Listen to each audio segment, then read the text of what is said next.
Welcome to Lesson 4, where we will be learning all about the health benefits of whole grains and how to easily incorporate them into everyday meals. In this lesson, we will start by reviewing the objectives, and then we'll cover nutrition and culinary lessons related to whole grains, and you'll complete a knowledge check to ensure learning goals are being met. You'll then be able to watch cooking demos that will bring what you've learned in this lesson to life in your kitchen. We'll then wrap up this lesson by setting some goals. Here are the objectives for Lesson 4. By the end of this lesson, you will be able to demonstrate knowledge of whole grains and their impact on health, identify whole grain foods by looking at a nutrition label, use different cooking techniques to prepare a variety of whole grains, apply knowledge of nutrient composition when selecting grains, understand how to apply different cooking techniques to prepare whole grains in a variety of recipes. First, let's define what a whole grain is. A whole grain is the harvested seed of plants such as wheat, rye, barley, rice, oats, quinoa, sorghum, and more. The whole grain is made up of three main parts: the bran, which is the fibrous outer layer, the endosperm, which is the starchy inside, and the nutrient-packed germ, which is the innermost part where the seed grows. The germ also contains the healthy fats, vitamins, and antioxidants. Grains are divided into two subgroups: whole grains and refined grains. We have just covered the definition of whole grains. Examples of whole grains include whole wheat flour, bulgur, cracked wheat, oatmeal, whole grain, cornmeal, and brown rice. Refined grains have been milled, which is a process that removes the bran and germ. This is done to give grains a finer texture and improve their shelf life, but it also removes dietary fiber, healthy fats, iron, and many B vitamins. Some examples of refined grain products are white flour, instant grits, white bread, and white rice. Now let's talk about enrichment. Refined grain choices should be enriched. This means that B vitamins like thiamine, riboflavin, niacin, and folic acid, and iron are added back after processing. Fiber is not added back to enriched grains, however. Check the ingredient list on a refined grain products to make sure the word enriched is included in the grain name. Some food products are made from mixtures of whole grains and refined grains. Only foods that are made with 100% whole grains are considered whole grain food. All right, well, what is gluten? Gluten is a protein. It's found in wheat, rye, and barley and their products. It gives wheat bread its springy yet chewy texture and the strength to hold its shape. It's important to note that all types of wheat, including your ancient wheats like farro, spelt, freekeh, and kamut, are still wheat and thus contain gluten. Gluten is also found in rye, like rye breads, and barley, including malted barley products. These include products like malt vinegar, malted milk, and malt extract used in packaged desserts. Another important note is that gluten can be found in non-gluten grain products processed in a plant with gluten products. Contaminated products are most commonly belong to oats, buckwheat, and lentil-based items. Certified gluten-free and higher-cost gluten-free products were less commonly contaminated by gluten. Most people can tolerate gluten just fine. It's unnecessary to avoid gluten unless there's a medical reason for it. Celiac disease is an autoimmune disease where the body starts attacking itself when gluten is eaten. Talk with your doctor if you suspect you are experiencing issues with gluten. Please note, don't eliminate gluten until you have a diagnosis. If you avoid gluten and they look for an issue, they may not find one. If you do need to eliminate or avoid gluten, there are many different foods you can eat instead. There are many types of whole grains which are naturally gluten-free, including brown rice and corn. We'll talk more about other types of whole grains too. When buying packaged foods, check the packaging for a certified gluten-free label. If there isn't one, check the ingredients list to make sure that there are no wheat, rye, or barley, including malt products. Gluten-free processed products like cookies, cakes, baked bread, crackers, cereals, and more can be pricier than gluten-containing products. It's helpful to budget, buy items on sale, and freeze them for storage. Unlike wheat flours, gluten-free flours and products do not have to be enriched with vitamins and minerals. Therefore, it's important to continue eating a variety of wholesome foods to get all of your vitamins and minerals necessary for a health-promoting life. Ideally, consult with a dietitian to ensure you are meeting your nutrient requirements. Before we continue discussing whole grains, we do want to acknowledge that many cultures around the world may not regularly eat whole grains as a major part of their diet, but they are getting fiber and other essential nutrients that whole grains provide from other plant-based sources. Americans, on the other hand, generally don't get adequate fiber from their food. In fact, the typical American diet provides about only half of the recommended daily fiber intake. Increasing intake of whole grains in replacement of refined grains for just half of your meals is a great way to add fiber. These are some examples of whole grains that we will be talking about in this lesson. Make sure you also refer to the handout for this lesson, A Guide to Whole Grains. Here is a list of whole grains that are great options to include in your pantry, fridge, or freezer. Some may be more common to you, such as oats, brown rice, or popcorn, while others may be less familiar, such as freekeh, fonio, and teff. But though all these grains may seem new, they have been around since ancient times, many originating from Africa and have delicious nutty flavors and different textures ranging from chewy to soft and porridge-like. The best way to learn about these grains is to experiment with cooking with them. In addition to intact whole grains can also be found in minimally processed products where the grain is ground into flour and then used, as in pasta or bread. Other minimally processed grains include pearled whole grains, which are grains that have been polished and to have some or all of the outer bran removed, but may still have some of the germ intact. This speeds up cooking time and also reduces the risk of them going rancid. But keep in mind that technically these cannot be considered whole grains because the bran has been removed. So why are whole grains good for us? Whole grains deliver a number of health benefits. As mentioned, all whole grains contain fiber, both soluble and insoluble, which supports our gut health, detoxification, and regularity.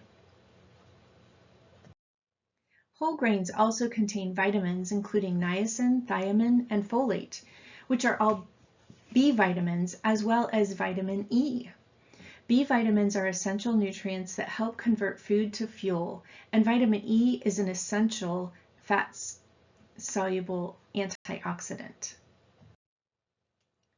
Whole grains have minerals including magnesium, iron, zinc, and copper, as well as antioxidants and other disease preventative compounds.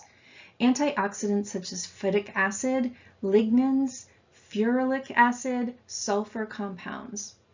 Other health promoting compounds such as polyphenols, stanols, and sterols. Whole grains contain all three macronutrients. Remember what those are? Carbs, protein, and fat, but are primarily made up of carbohydrates, and then smaller amounts of the protein and fat. Carbohydrate, protein, and fat ratios vary from grain to grain, but this is the general breakdown. Approximately 70 to 80% of grains are carbohydrates.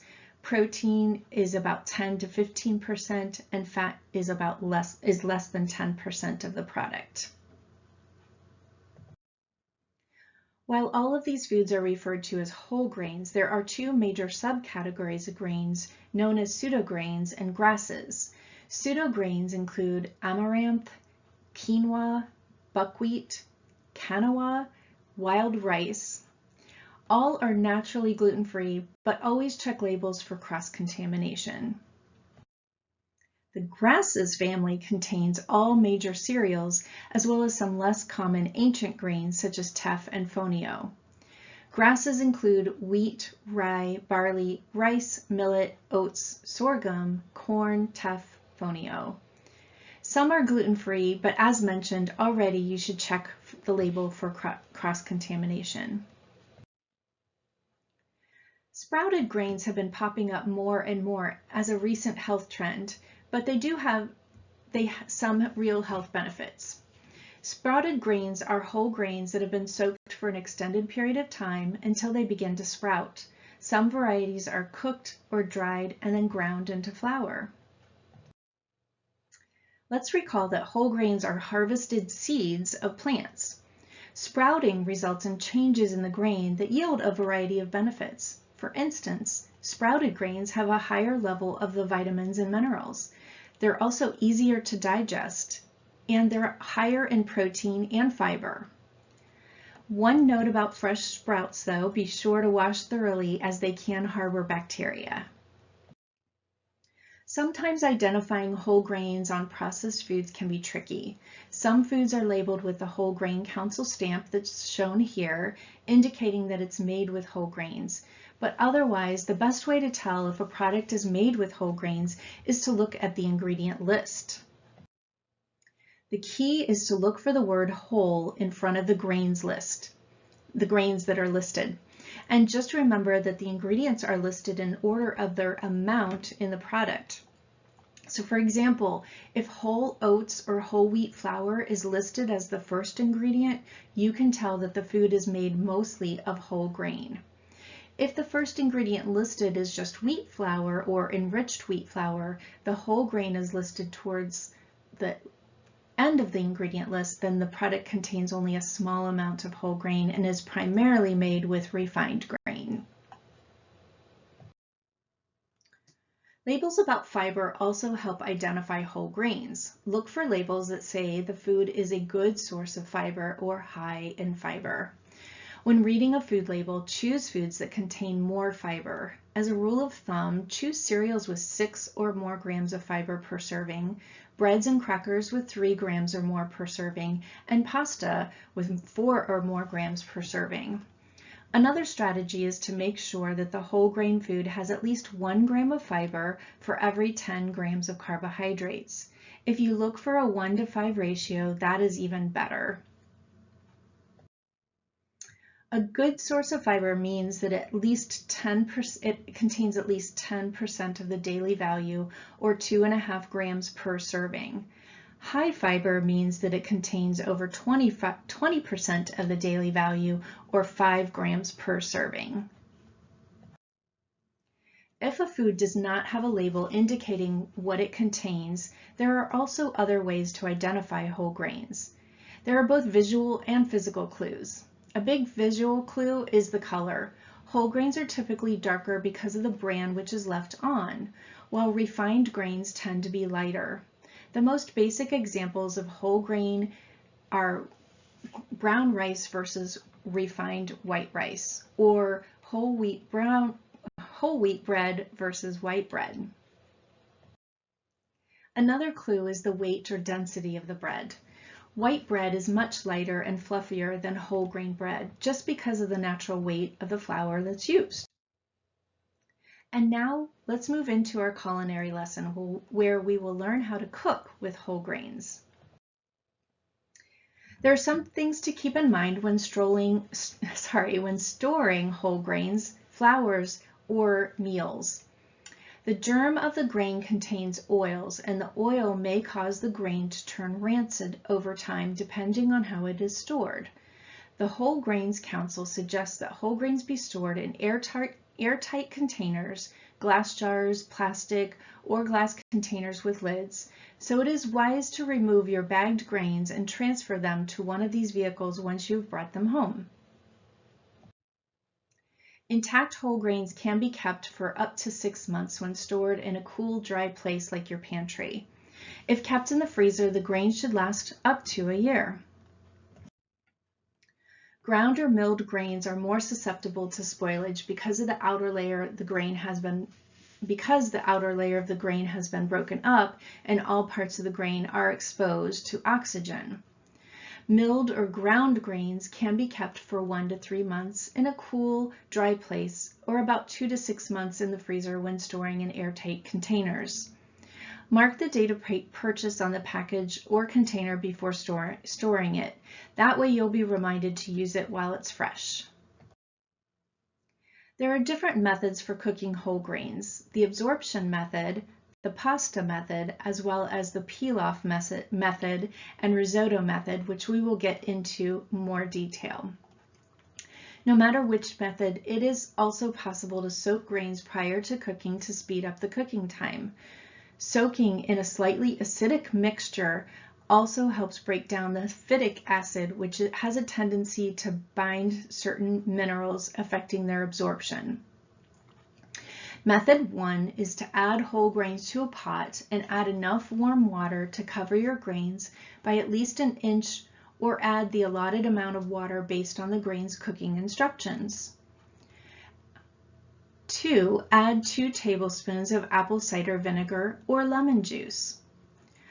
Let the grains soak at room temperature for at least an hour or overnight.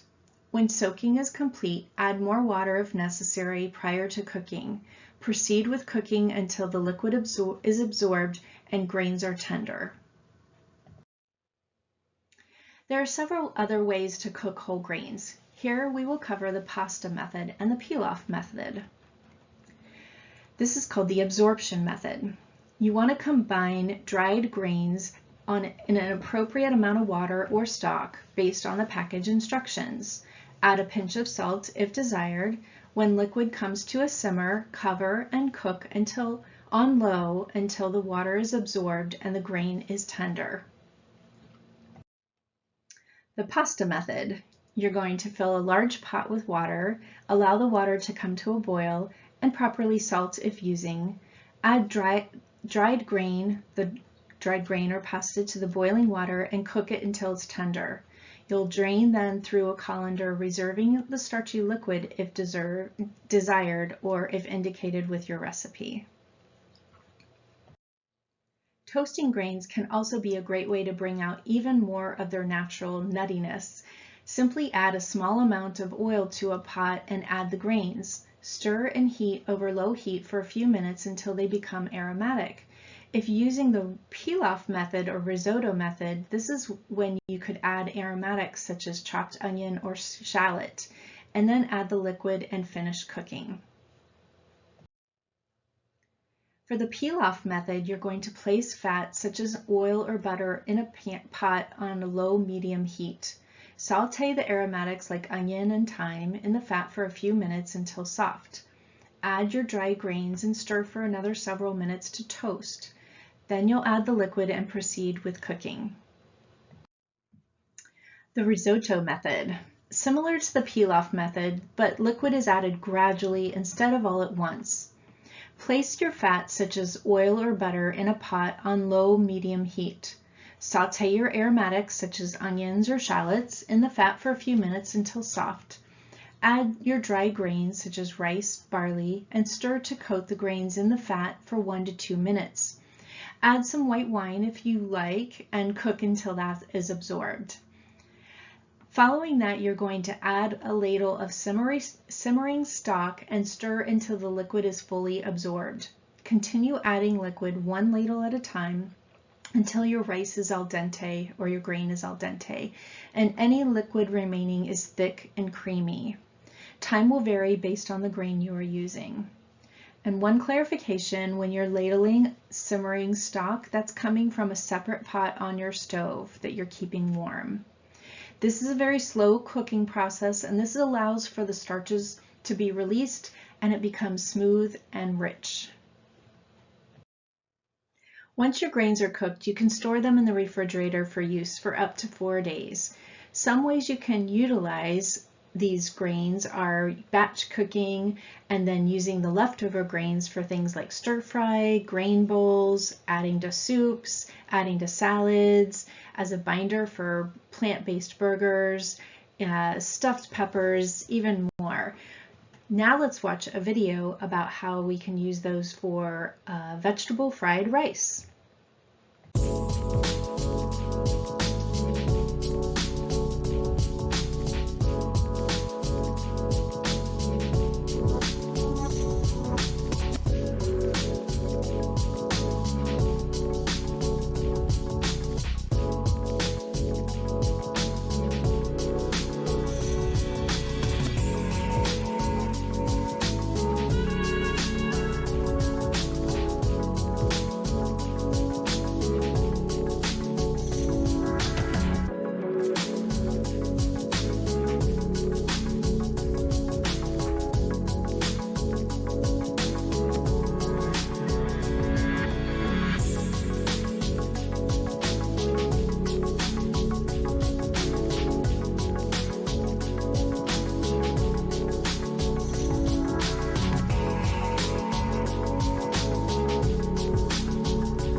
Grains can be purchased in different forms. They can be purchased in whole, dry form, in bags or boxes, or ground or milled into flour or meal. You can also find pre-made and pre-cooked varieties that are vacuum sealed or purchased in the prepared food section of the grocery store. Grains are also ground to make meals and flours. They are typically found in the baking aisle, and they're bagged, or in the bulk section. Grains can be minimally processed into pre-made ingredients such as pasta or bread. And lastly, grains can also be found pre-cooked and vacuum sealed in the freezer section of your grocery store. Frozen grains are easy to reheat. So where do you start when selecting the right grain for your recipe? This is a chart to help guide you, but these can all be interchanged depending on your preference. Some are less starchy whole grains such as sorghum, wheat berries, millet, quinoa, or aramis, and others are excellent as sides. Either keep warm, cold, or room temperature. Popcorn, also a whole grain, makes a great snack. Whole grains such as pasta, barley, brown rice, or farro work well in main dishes. Cooked and cooled grains such as quinoa, farro, wild rice, and freekeh, which has a unique smoky flavor, are delicious added to salads. Breakfast is another opportunity to add whole grains. Oats are the most common grain used, but warm cereal can also be made with amaranth, grits, quinoa, or fonio. And just a reminder, this is a list of some great naturally gluten-free grains. Let's take a look at how to make a popular milled grain, polenta. Polenta is a ground corn and is used in many to make creamy porridge. We recommend using a medium ground cornmeal. If you can't find a medium ground cornmeal, just keep in mind that the size of the grain impacts your cooking time. So if it is finely ground, it will cook faster, and if it's coarsely ground, it will take longer to prepare.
Including whole grains in your diet can be as simple as enjoying a plain cooked grain with your meals, but let's take a look at some more creative ways.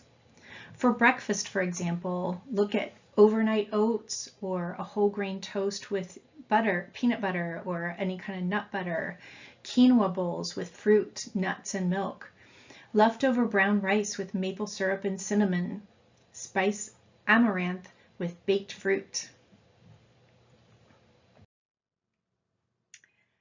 For lunch, maybe a good grain bowl. Start with a base of greens and then add a serving of grains. This helps control both carbohydrate and calories while still being able to enjoy the whole grain. Options here are endless. Here are a few suggestions. Romaine and brown rice with chickpeas, shredded carrots, tomatoes, and tahini dressing. Or a spinach and quinoa with orange segments, cucumbers, and ginger dressing. Or how about an arugula, farro, artichoke hearts, sun-dried tomatoes, any leftover roasted vegetables you might have with a lemon garlic dressing. How about snacks? Select a whole grain product such as crackers or rice cakes as vehicles for things such as hummus, guacamole, or cheese. Enjoy whole grain bread with a bowl of soup. Dinner also provides many opportunities to incorporate grains. We are nearing the end of this lesson, so let's review what we have learned. You will be asked to answer these questions in the following knowledge check. What are the three main components of whole grains? Bran, germ, and endosperm. What are two health benefits of consuming whole grains? They provide fiber as well as vitamins and minerals. And what is the first ingredient you should look for when purchasing a whole grain product? That's right, the word whole in front of the grain. And finally, what are three strategies for including whole grains in your meals? Great. Answers here could be overnight oats or whole grain pancakes at breakfast, a grain bowl for lunch, a grain side dish at dinner. Once you've completed your knowledge check, take a look at all the resources available to you to bring all of this information together. These resources will support you in bringing to life what you've learned in this lesson in your own kitchen. Resources include cooking videos, handouts, recipes, and our community chat. Once you've completed your knowledge check and reviewed all the resources, it's time to set some SMART goals. SMART goals are specific, measurable, attainable, relevant, and time-bound. An example of a SMART goal for this lesson might be, I'm going to cook a whole grain this week, or this week I'm going to prepare a whole grain that I have never tried before, or I'm going to try it in a new way. All right, so let's get cooking.